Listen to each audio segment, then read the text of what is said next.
How's the family? How you guys doing? All right? Great. Yeah, we're doing great. Thanks. How about yours? You know how it is, man. I got two. My wife's working full time from home. Um, I got to get my lesson plans and stuff up. I'm homeschooling, the two kids. I got a third grader and a kindergartner. Yeah. So, we're trying to keep, everything as normal as possible. Yeah. This too shall pass now. Yeah. Absolutely.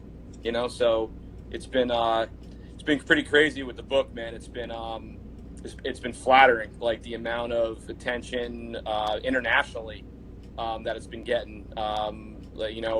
Japan, Mexico, and now, with talking to you, I'm hoping to get some youth coaches on board. Yeah.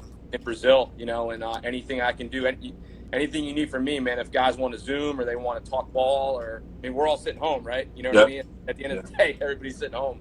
Yeah. So how I wanted to start before we get to the book, I kind of just wanted to see if you could introduce yourself a little bit. Yeah. Tell us where you're from, a little bit of your background, how you got down here to Naples, because I know you're not from Naples as well, like myself, right? Yes, sir.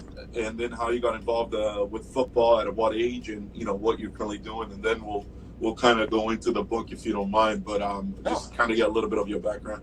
Sure. Well, I started playing football. It's kind of a funny story. I really wanted to play football when I was like in third and fourth grade, and my mom wouldn't sign the permission slip for me to play.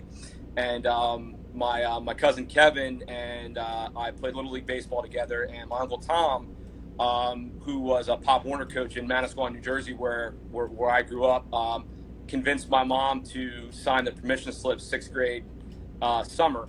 And back then, there was no FBU or anything like that. There was the weight limit. So my cousin Kevin and I would like run in garbage bags to make the weight limit and eat turkey sandwiches every day. And I started playing Pop Warner, and then got up to our town and our high school in New Jersey, Manasquan, New Jersey. It's like a time machine. It's like 1950s Americana. Like we have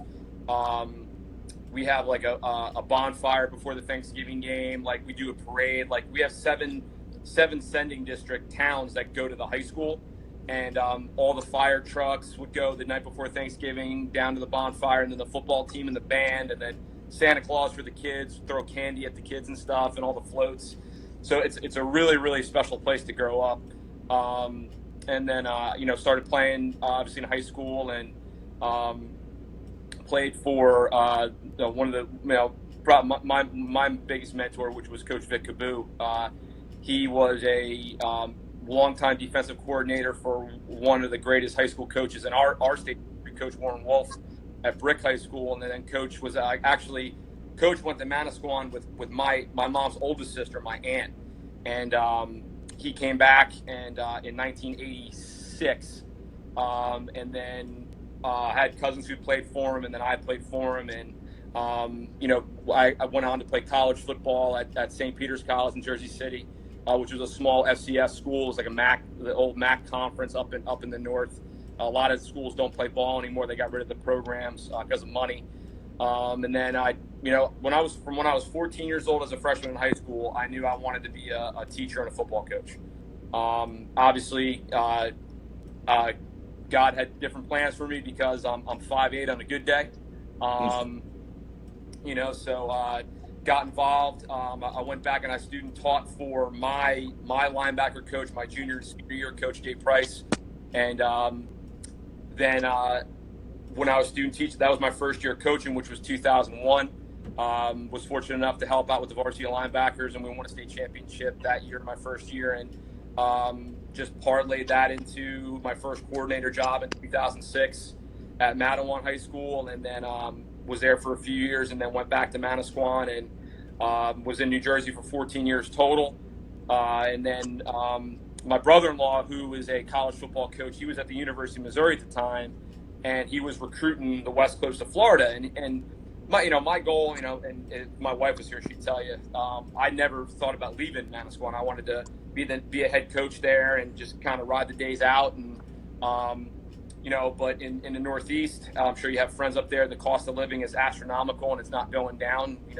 we had a young family. We had a house that, you know, the taxes kept going up. So my in-laws moved down here, and I sent my resume out and got a couple interviews and ended up getting hired at Gulf Coast High School in the spring of 2015. And we put our house up on the market and sold it in 10 days and packed the car up and, you know, moved down. And, you know, it's been a great ride. And then obviously, you know, with the USA Football, I've been doing that since 2008, working regional camps all over the country, and then becoming a master trainer for USA Football for the last 5 years, and then being a national team coach, a head coach the last two for the U.S., and then this past January they asked me to represent the game and the organization, and I was blessed to be the head coach of the Japanese U17 team. So, you know, and a lot of people don't understand the international game, like how big, you know, football is getting around the world, and it's pretty cool. And I just been fortunate enough to be taught by a lot of good people that have given back to me, and I'm just looking to pay it forward, you know, through, you know, like Coach Don Brown, who's the defensive coordinator at Michigan. He wrote one of the forwards for my book. I've known Coach for close to 15 years, and you know, my position coaches, Rich Reed, Don Reed, Pete Cahill, Jay Price. I can't say enough about how much influence they've had on me as a coach. So everything that I do is because of what those guys taught me. Great. No, that's awesome. And today you are at Palmetto Ridge, right? Yes, sir. Yeah, I've been at Palmetto Ridge since 2018. Okay, great. And how'd you come up with the idea of writing the book? What was, you know, you kind of mentioned your mentor and the idea of kind of giving back. Was that kind of the whole thought process about writing the book? You know, what was sort of the driving force of writing the book? I think it definitely was that. It was two things. It was one, it was giving back to the community, and then you know, we always gave back to our youth program. You know, we always had clinics for them, and you know, obviously, you know, with the downtime, you know, I'm working on lesson plans and the kids and stuff like that. But I said to my wife, I was like, it'd be really cool if I could just put something on paper, and you know, if there was a youth coach out there that wanted to know more about defenses and practice planning and how we chart tendencies and how we do recruiting and how we build relationships with our team, how we organize and build relationships with our players, but also to kind of let the football world know about how special a place Manasquan, New Jersey is, and how much it's meant to me, and you know, I wouldn't be sitting here without the influence, you know, those coaches had on me and the town itself. And like I said, you don't really understand it until you go there and you're on the field for warm-ups, and the band's coming down Main Street, because every home game the band would do a parade down Main Street and work its way back to the high school. So the drums are beating and you're warming up, and I'm getting goosebumps just you know, thinking about that right now. But yeah, it's definitely to pay it forward and give back. And you know, just like, you know, we go to coaches clinics, like the goal of a coaches clinic is to take at least one thing away. I hope guys that get it take at least one thing away from it they can take back to their program and help them become a better coach. Great, awesome. Yeah, and so yesterday when I already posted about the conversation we're having today, I had some coaches around the world actually send me messages and asking for the link. I posted the link on Amazon, but it's available on Amazon, both hard copy and electronically, right, that people can buy. Yep. I'll post the link again later today so that people can reach. And if anyone has any questions or any doubts about reaching the link, just send me a message, and I'll be more than glad to share that as well.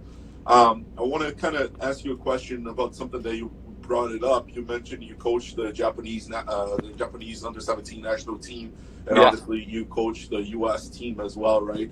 Yeah. You know, a lot of my audience on Instagram are, you know, players and coaches and people, football players from other countries, right? Yes. There's always especially in Brazil, where I have probably the biggest connection, being from there, right?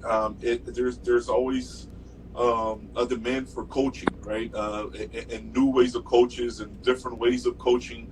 And you know, a lot of the players, as the sport is developing, they're learning how to coach. They're learning how to play from YouTube videos, from other people that have some experience, that have learned And I would say that sometimes we lack the fundamentals. At Sure. least in Brazil, we're getting better, but we lack the fundamentals. Having played in high school here and then having seen what happens in Brazil, I can compare and say what some of the fundamentals are.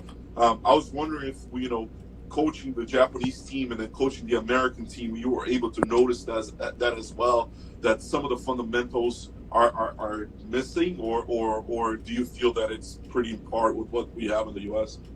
I would say one of the things that was a point that I think our coaching staff, when we were there in January. Now, again, we only get 7 practices before we play a game, and we're playing in AT&T Stadium, so it's like you're not, you're playing in Cowboys Stadium, so But I would say that fundamentally tackling was something that we really needed to work on. Just because in the States and the training that we get through USA Football, the rugby style tackling and just like understanding like the near foot, near shoulder, and just drills really to kind of explain our process of thinking with the fundamentals. I would say that was probably the most glaring difference to me, was because again, I don't think the Japanese team saw or played against the athleticism of the American team when they play in their high school, in their leagues and stuff like that. I mean, I think that was something that for them, the speed took a little bit to get used to. Yep. But I would say fundamentally tackling, that was one of the things that we really needed to work on from an international perspective. Yeah, and I certainly agree with that, because I watch a lot of film, a lot of games from other countries as well. And when I was coaching youth football here, obviously I took the training and the tackling part, how you put your head to the side, hit with lead with your shoulders, all that stuff. And when I'm watching videos, people are going helmet first, all kinds of tackling, all kinds of different things. And I think that's what I was trying to get that it's perhaps it's just, those are fundamentals that when you're learning how to tackle, when you're learning how to play the game, that you're taught. And I feel that in other countries that at least I'm involved with, that fundamentals are still kind of missing a little bit. So it was kind of good to get your feedback on, and it sounds like you feel it's somewhat similar as well. Other question that I would have for you would be, I mentioned about coaches in Brazil, right? A lot of them reached out to me. I don't know if you know, but we recently in Brazil signed a deal with the CFL, where we had a combine in Brazil. We had 2 players come from Brazil that were going to the CFL. But one of the things that we're missing is a lot of coaching, right? So we talked to the CFL about doing clinics. Obviously, I have a lot of contacts with USA Football as well. We talk about doing coaching clinics in Brazil, CFL doing coaching clinics throughout Latin America. We talked that with IFAF as well, right? The International Football Federation. And the more I talk to people in South America in general, not just in Brazil, but you talk Argentina, Chile, Uruguay, they are kind of looking for that, right? People that are coming in, people that are doing.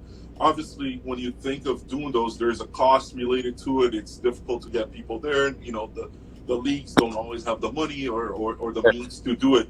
What are some of the things that, even if we're not doing these clinics as much as we like, these coaching clinics, that people can be doing? What kind of resources they have online? What kind of information that they can get, if you could share, that they should be looking for to kind of improve themselves by themselves at this point, until we are able to kind of get more clinics done here? I think 2 things. One, there's a bunch of online free clinics right now that are being run on Twitter. Yeah. I've done. I mean, I think I've done 7 in the last 2.5 weeks. It's just a matter of researching and seeing what's available through social media. I know Justin Grandinetti on Twitter. He's a USA Football buddy of mine, and he's been doing, since this whole thing went, he's been going like 6 days a week.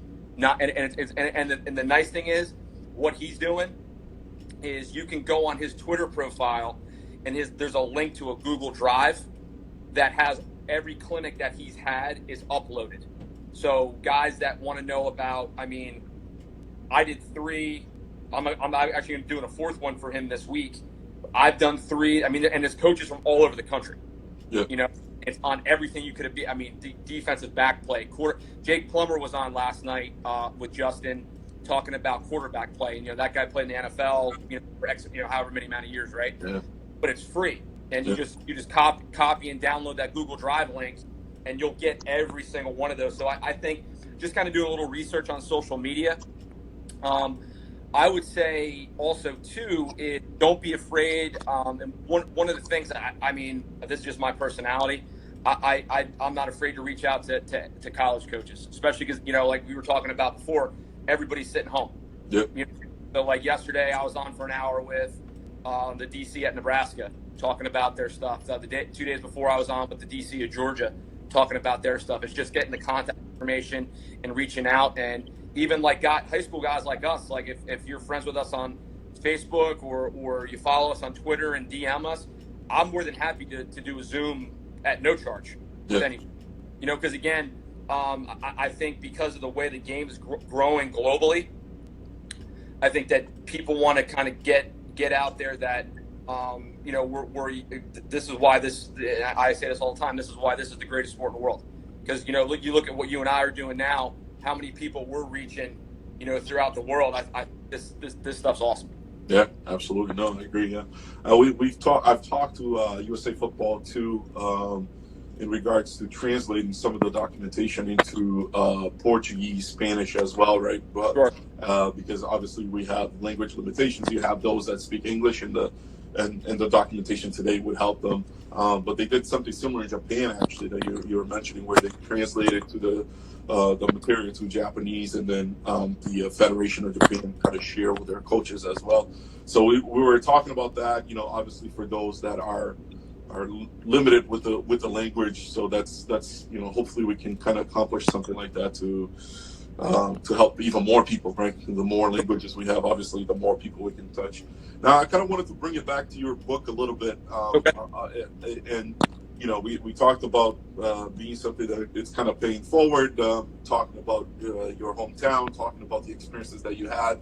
But, what exactly is in it when it talks about X and O's? I don't expect you to, tell the whole book, because I want people to go and buy it and read it themselves. But, from reading that book, what they're going to get out of it, more than the experiences and your experiences that you've had so far. Well, I think, the first couple chapters is more defensive schematics. But the nice thing is there's, because I'm a visual guy. I like to see things and then explanations. I think a lot of football coaches they want to see the picture and then the explanation underneath it. Right. So it's really like my progression as a defensive coach. Started out with the 4-3 and then evolved, to the 4-2-5, then the 3 safety defense against the. Because again, RPO is evolving constantly. The air raid, the RPO, and how do we attack it and how do we pressure it? There's different looks and different things because of the reads the quarterbacks are making, and then it goes into how you defend the triple option. A lot of teams, not so much down here, but in the Midwest, Northeast, because of the weather conditions, you're going to see a lot more wing T and triple than you would see down in the warmer climates. Right. So how you defend that, and then it goes into how do you plan a practice? Well, I do it from our high school practice here at Palmetto to international practice, what we did with the Japanese team. Then it gets into, how do you organize your staff? How do you build, it's all about like trust, and our pyramid that we use. Yeah. And, that I was taught by Jack Harbaugh when I actually got to sit down with him back in 2015 through Bo Schembechler. And then goes into like recruiting, and because today's athlete is a lot different than when you and I played. It's right. And I think a lot of it has to do with social media. Is that I'm a D1 athlete. Well, it's okay if you go Division III, and if you're getting your education paid for, that's okay.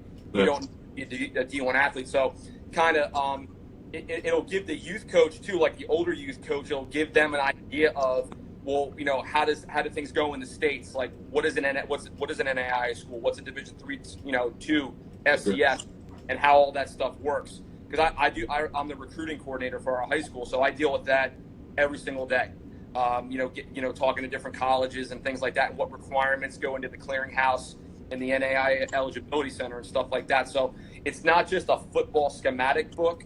It's for it's looking at me as an entire coach and the experiences that I've had over the last 21 years.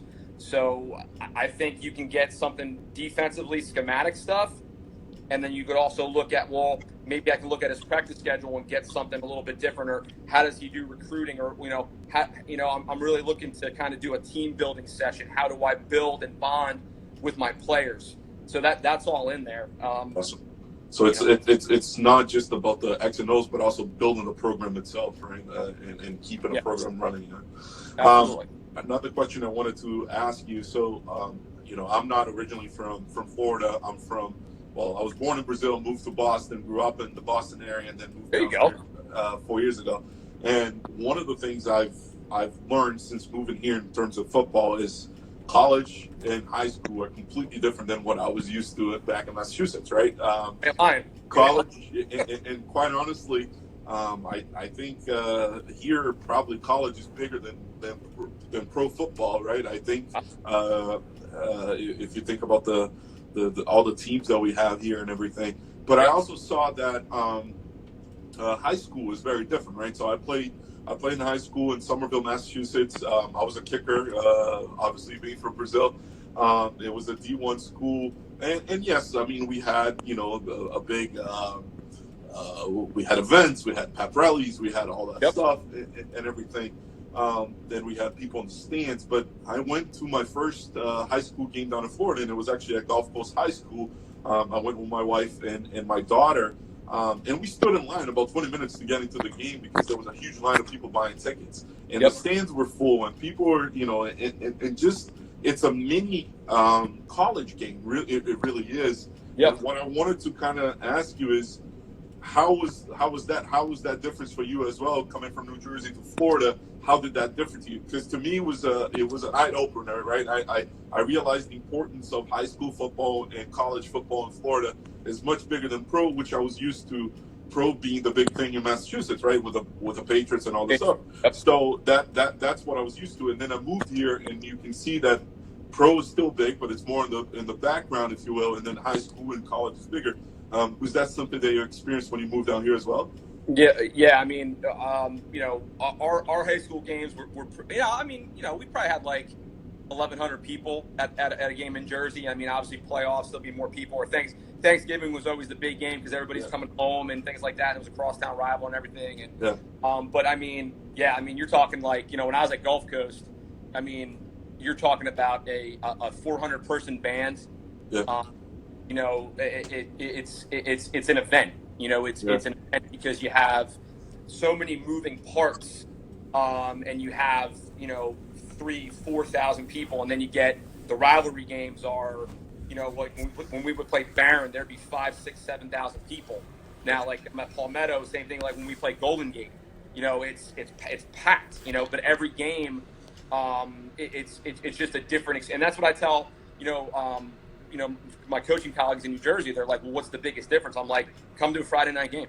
The booster club, the this, the that, the band, the color guard. I said it's an event, and it's just you turn around and you take a look. I remember. Well, and the thing is for me, we didn't have lights at my field, so we played Saturday afternoon for a home game.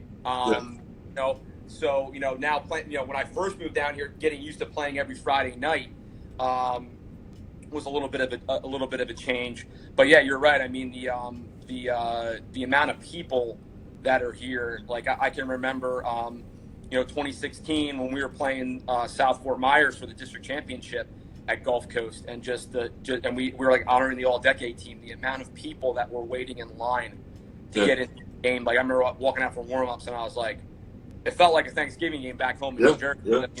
I mean, when we first went and we were in line, it was the first time I was ever in line to get into a high school game, right? It was never like that.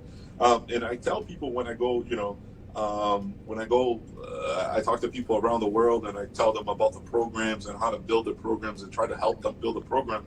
And I always tell them, like, you should actually focus on trying to build a program. And I'm talking more off the field program, like a football program where you mentioned booster clubs and, all the support that you get. You should try to build it more like a high school program, like a strong high school program, like a Gulf Coast, like all the schools here really in Florida have. Because it's going to be very difficult to jump from a semi-pro team or from a team that is just starting up and try to become a CFL team, an NFL team. It's not going to happen, especially in countries where the sport is still growing. Right? It's not as big as here. But if you're able to mimic what a high school team does from an organization standpoint, and how do they attract people, and how they get the support, and how do they get funding? Obviously there's funding from the city as well, but they have booster clubs, they have all this stuff. If you're able to mimic that, I think that teams across the world will have a better way of then building on to the next stage and trying to grow even more and getting big sponsors and all this stuff, which is, it limits high school, right? High schools cannot do that, right? I mean, they can do it to a certain extent, Right. but they're not, they're always changing teams. They're not building on the teams. But the foundation, if you're able to build it from a high school program and then grow into that, I think that's what teams should be doing around the world, right? So that's always my message. I try to get to people, and I think what you were discussing, what you're saying, kind of goes with what I'm saying. If you're able to build something that it's sustainable and it keeps going, you can only build on top of that. But you have to have that base, and I think a successful high school program is that base, right? Oh yeah, no, I mean, there's no doubt about it. And the thing is too, is from perspective of like sponsoring and sponsorships, and the thing with the biggest difference too for me was in New Jersey, like we had a football club that was just run by parents. We kind of were never really involved. And then my last couple years, we started a 501c3, which was called the Gridiron Club, and we did like a golf outing, and that money was just for us if we wanted to go visit someplace for spring football or stuff like that or anything like that, and then moving down here, we really work closely with our booster club. And the thing is, like, if we want to do stuff as coaches, we need to help in the fundraising. That's one of the points I made in one of my presentations. We're talking about, the team and leadership and organization is fundraise like you coach. Like, you're going to coach with a lot of enthusiasm and a lot of effort.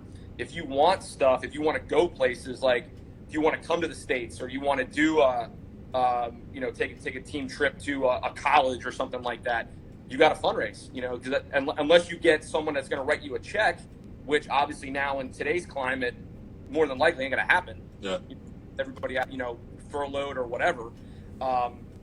You really need to fundraise, like you coach, because I've always said, like, I'm not the best at what I do. I want to go make myself better. So like last spring, we did a 3-day trip to Clemson. They just won a national championship. I'm like, why not go here? These guys obviously, they know what they're doing. Yeah.